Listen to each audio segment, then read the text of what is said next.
Hello everyone, welcome to Everyday Essential series of Shantha Lakshmi IAS Academy.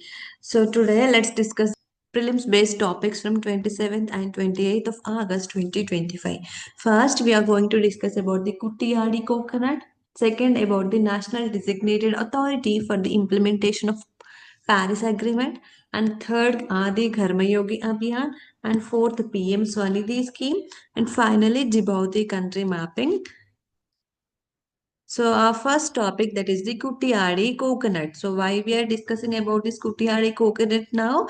Because the efforts are going on in Kerala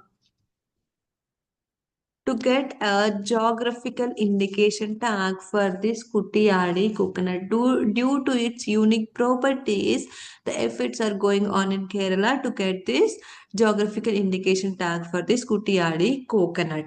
So coming to the proposal, first, the scientist at the Central Plantation Crops Research Institute of ICAR, Indian Council of Agricultural Research. This was established under ICAR in 1970, specially based on the plantation crops research. So the scientists from this research institute has suggested or told that yes, due to its unique properties of this Kuttiyadi coconut, it is able or eligible to get this geographical indication tag.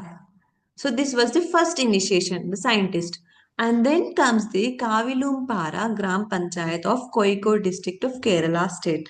So this Kavilumpara Gram Panchayat also made efforts to register this Kuttiyad coconut for the getting this geographical indication tag. For that, they also collected or separated 3 lakh from their budget to register this coconut as a GI tag.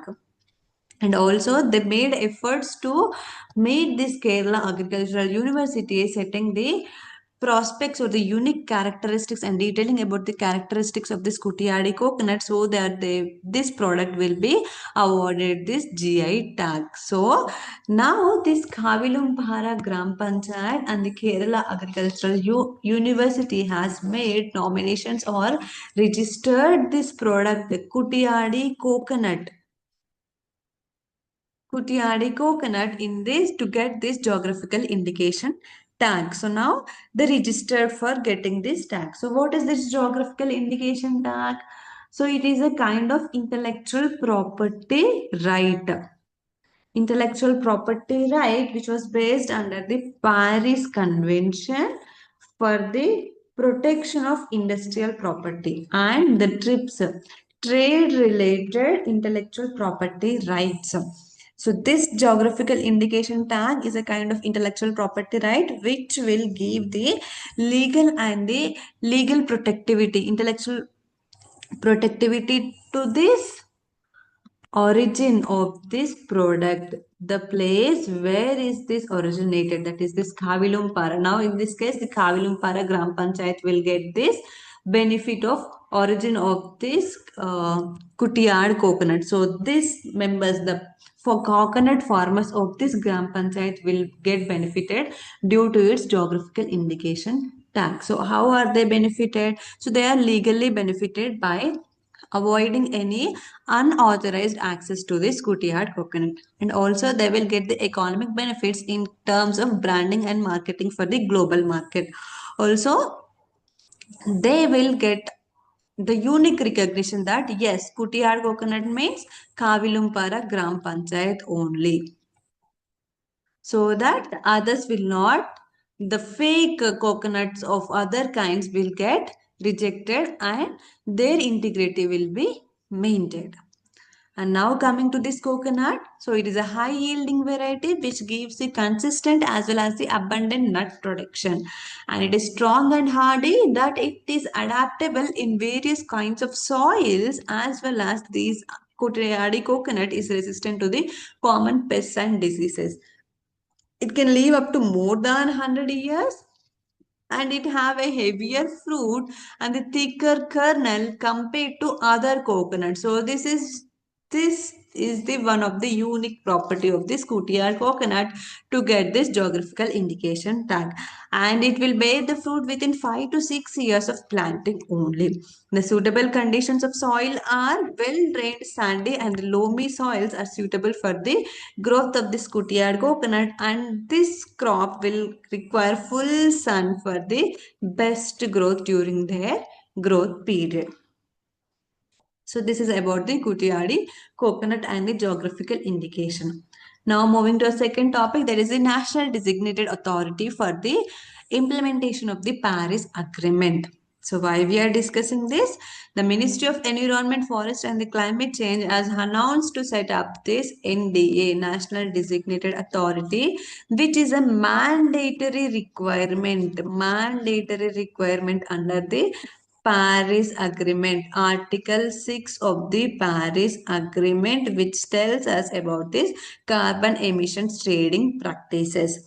So, what is this Paris Agreement? So, this was the agreement launched in 2015 by the UNFCCC, United Nations Framework for the Convention of Climate Change, and it is a legally binding agreement. That means everyone has to follow or implement this Paris Agreement. So, what is the Paris Agreement? Which aims to reduce the global greenhouse gas emissions or this global warming. That is, it sets up a target of that is to hold the global average temperature to below 2 degrees centigrade above pre-industrial levels, as well as to limit the temperature increase to 1.5 degrees centigrade above the pre-industrial levels. And for that, to achieve these climate targets, so this Paris Agreement also given so many mechanisms, and out of this one is this carbon emissions trading mechanism. And now coming to the Article 6 of this Paris Agreement, it sets that how countries can pursue voluntary cooperation to reach their climate targets. So this Paris Agreement sets as a mechanism that yes, countries can pursue voluntary cooperation in achieving their climate targets. That is the nationally determined contributions. So what are these nationally determined contributions? These nationally determined contributions are the actions set by the particular country. So what are they going to do achieve these Paris Agreement targets or any climate target? So they also set some targets. Those are known as the nationally determined contributions. Like in our case of India, we have said that reduce the emission intensity to 33 to 35% by 2040, and also have this power capacity 40% of power generation by non-fossil fuels only, like that. So these are the nationally determined contributions. Now, if your homework is that go and look into this India's nationally determined contributions. What are the 5 targets of this nationally determined contributions of India? And also Article 6 talks about the establishment of the international compliance carbon markets where countries can trade carbon credits. And now Article 6.4 of this Paris Agreement tells us that, or it establishes that Paris Agreement crediting mechanism. This Paris Agreement crediting mechanism allows the countries to transfer carbon credits. So under this Article 6.4 only, we have now launched or established this national designated authority for implementing the Paris Agreement. Now, by the way, what is this carbon credits?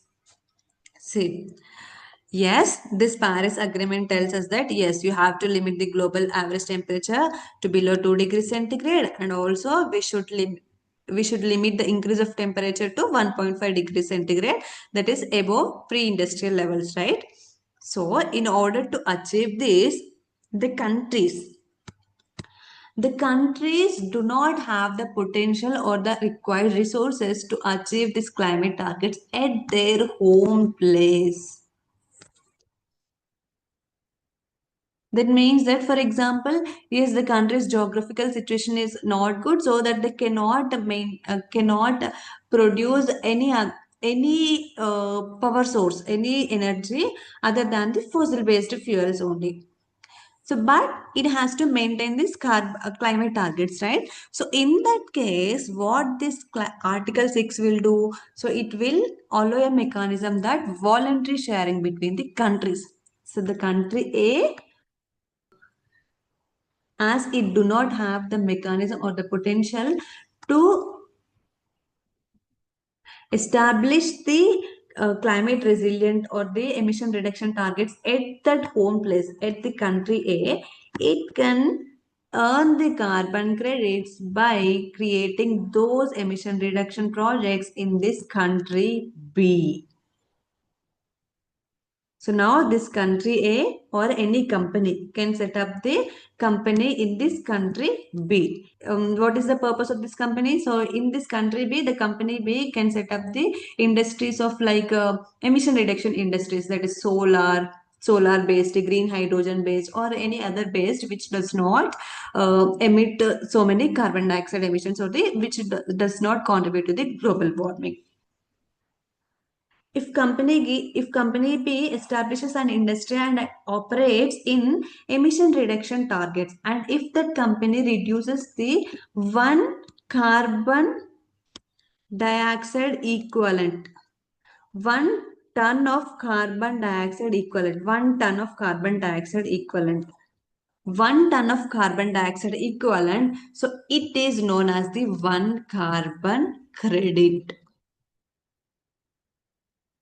So here in the country B, the company established a industry, and that industry reduced the 1 ton of carbon dioxide equivalent. And now the company will get this one carbon credit. Now using these carbon credits, this can establish the companies or the carbon emitting industries in this country A. So this is the carbon emission mechanisms. So this is the voluntary cooperation. Article 6 tells us that. And here Article 6.4 tells us that here that is the transfer. The countries can transfer this carbon credit. See, if the country A has more carbon credits, it can transfer to country B. And now coming to this national designated authority. So it is an organization which is granted responsibility by a country to authorize and approve participation Article 6.4 projects. So this organization will look into the what are the projects which are going to be established in these other countries. That is Article 6.4. And this NDA consists of 21 members, which is headed by a secretary of the Ministry of the Environment, Forest and the Climate Change. It also has other representatives from the Ministries of External Affairs, Steel and the Renewable Energy, and the Niti Aayog also. So what are the functions of this national designated authority? It will recommend to the union government the list of activities. The list of activities which can be considered for the trading of these emission reduction units from projects under this Article 6. And not only recommending, it can also modify this list of activities from time to time based on the national interest. It can also receive the project or activities for evaluation, approval, and the authorization of this list. And it will also authorize the use of emission reduction units. These emission reduction units are these carbon credits. It can authorize how can these ERUs will be used from projects for achieving this nationally determined contributions. And list of activities in India, we have three kinds of list of activities which are allowed under this 6.4 Article 6.4 of this Paris Agreement. That is, first is the GHG mitigation activities. It include the renewable energy projects, the solar thermal projects, and the offshore wind energy projects, and also the green hydrogen projects and compressed biogas projects. And likewise, it has 11 projects or the industries under this GHG mitigation activities. And next comes the alternate materials. Under this alternate material, it has this green ammonia. And third is the removal activities, that is the carbon capture and the utilization storage. So under these three activities, this nationally designated authority will approve the projects and the proposal for the companies to establish these projects in other countries so that we can earn the carbon credits, and by using those carbon credits we are able to achieve the climate targets. So right, this is about this national designated authority. Now moving to a third topic, that is the Adi Karma Yogi Abhiyan.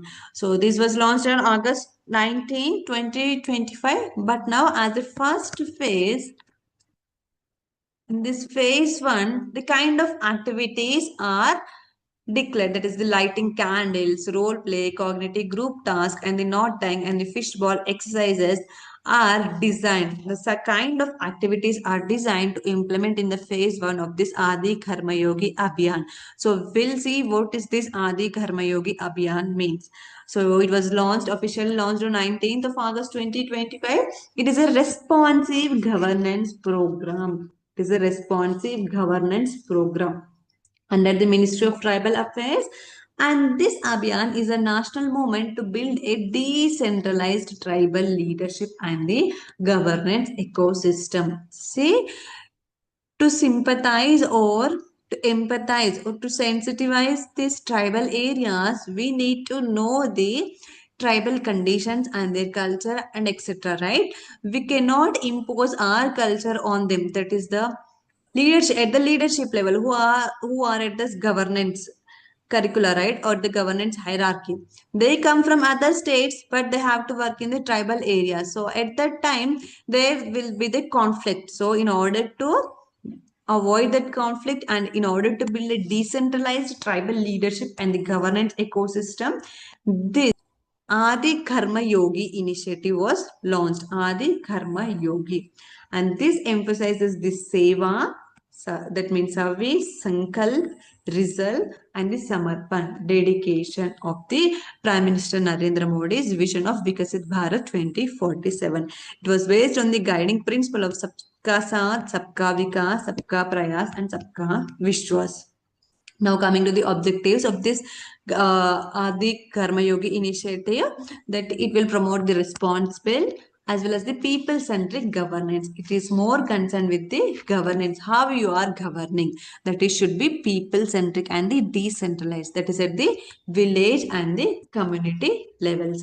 So how it will ensure the responsive and the people-centric governance? That is by conducting the multi-departmental governance lab workshops between the departments, and also the process labs from state to district to block and the village levels. At all the levels, from the village to blocks to district to state levels, it will conduct the multi-departmental or the interdepartmental governance workshops, so that each can understand their each other nuances and they're ready to learn, and they will have this empathetic or this people-centric governance in the tribal areas mainly.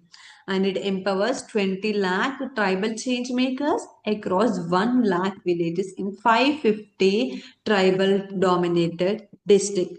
So it is about the governance, people-centric governance in the tribal villages or the tribal areas.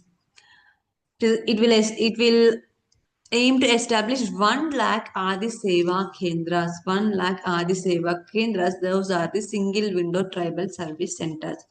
And it will facilitate the Village Vision 2030 planning as well as the development action plan. It will promote, so that's why it promotes the last mile convergence and the effective service delivery also. And next, it will also aims to capture and amplify the voices of the tribal communities. Not only they will, the personnel at the governance level will work one-handed or in the one-way communication, but they will also ensure that yes, they will get the feedback from these tribal communities, and they will ensure or they will provide a platform for the tribal communities to speak up and tell their problems through this Adi Karma Yogi Abhiyan, so that they will give the better governance or the service delivery.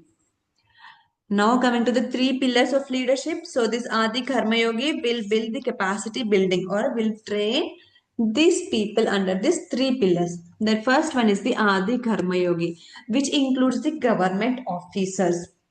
So these government officers are the key drivers of governance at the state level, district level, block level, and the panchayat level, right? So these government officers like IAS, IPS, or other revenue officers will ensure convergence of schemes, institutional support, and the responsive delivery. So that in the first phase, this Adi Karma Yogi initiative will empower these government officers. And next comes the Adi Sahyogi. So this will include the youth, teachers, and the doctors, who are the motivated service providers. Who are motivated service providers and educated tribal youth. Educated tribal youth, and who will bridge access to education, health, awareness, and the innovation. So with this the Karma Yogi initiative, now we are going to utilize or leverage the benefits or the skills of this youth teachers and the doctors service orientation. And next comes the Adi Sati. So these are the SHG members, villagers, tribal elders. And these are the grassroots change makers. Actually, these are the real warriors. So they will, through this Adi Karma Yogi Abhiyan, we will empower these grassroots change makers.